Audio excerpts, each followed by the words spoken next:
Today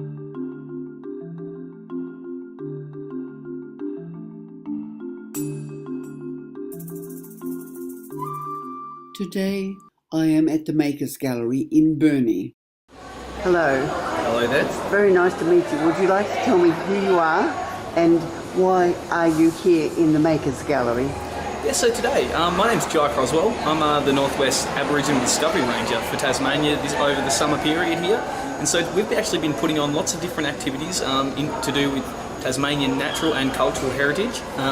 So a lot of the things we do involve the use of natural resources sourced from the environment, similar to how Aboriginal Tasmanians would have actually been able to resource all the materials they use to make everything in their daily lives from the environment around them. So from food sources to crafting materials such as this bull kelp. So this here we actually have some Macrocystis porifera. This one is a species of giant kelp that's native to the west coast of Tasmania and along the northwest coast. So this type of macroalgae actually almost looks a bit like leather. It grows up to actually 30 metres in height and up to 50 centimetres per day when upwelling in nutrients are in high concentration in the water column. And so using this material, Aboriginal Tasmanians would have been able to use it to make a vast array of different things for daily usage. And one of the most commonly seen around the state in art galleries and also made by traditional Aboriginal women, we have here like a small water carrier. So we've got some little shells in there at the moment. But yeah, so this is just a very simple... It is waterproof? Yes, so once it's dried though, so here we have it in its most natural state. So this is actually a kelp circle that I've cut from the thallus of the kelp. So a kelp, actually one plant actually has 3 different sections. So it has a holdfast at the bottom, which is the part where it actually just holds onto the rock. Then we have the stipe in the middle, and we have this leaf type extension that comes off the top. And so we call that the thallus. So that's where what Aboriginal people would have collected to use in many different ways. So obviously a really common use for it would mean the use to make water carriers. Does it have to be specially treated?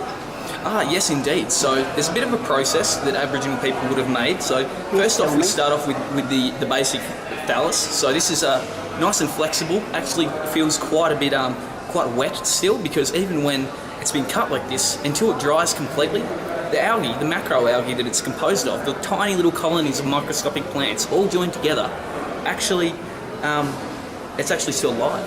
And so it actually secretes mucus. You can see it gets quite stinky, smelly, and so on the beaches, you're commonly seen it's actually in big piles. As it starts to decompose, it can give off quite a unique odour.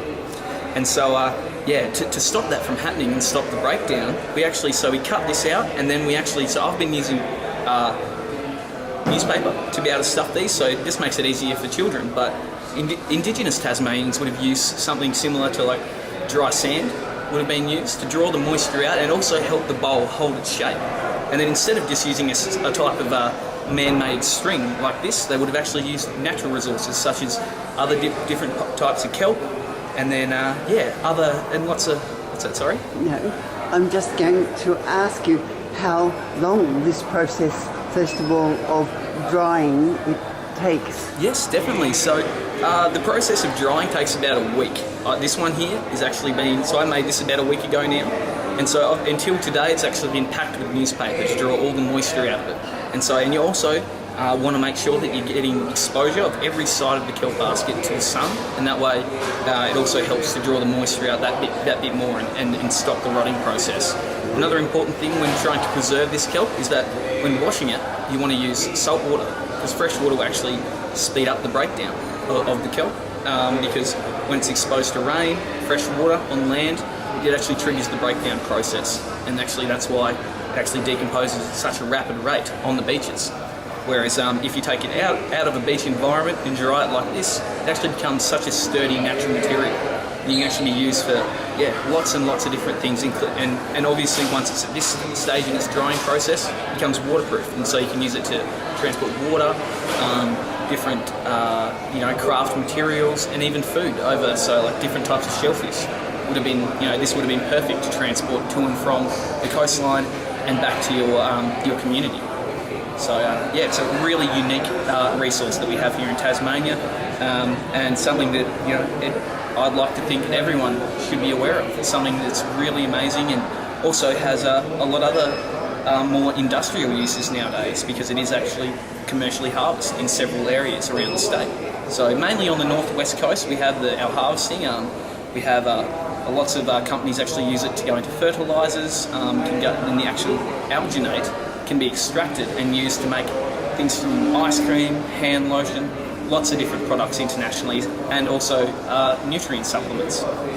It's really quite an amazing material to really have just washing up on our beaches. I remember years ago we used to gather it on the beach for my mother for her garden. Really?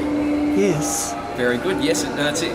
Plants would love it. It's such, having come from the ocean, it's obviously very high in all those like nitrogen, phosphorus, all those things that are completely crucial for terrestrial plants to grow. And so, as a fertiliser, an amazing use of kelp, that's for sure. That's just great. Thank you very much. No Did you worries tell me whatsoever. what your name was? Jai Croswell, And you work for? the Parks and Wildlife. Thank you very much indeed. No worries at all. Thank you very much for having me.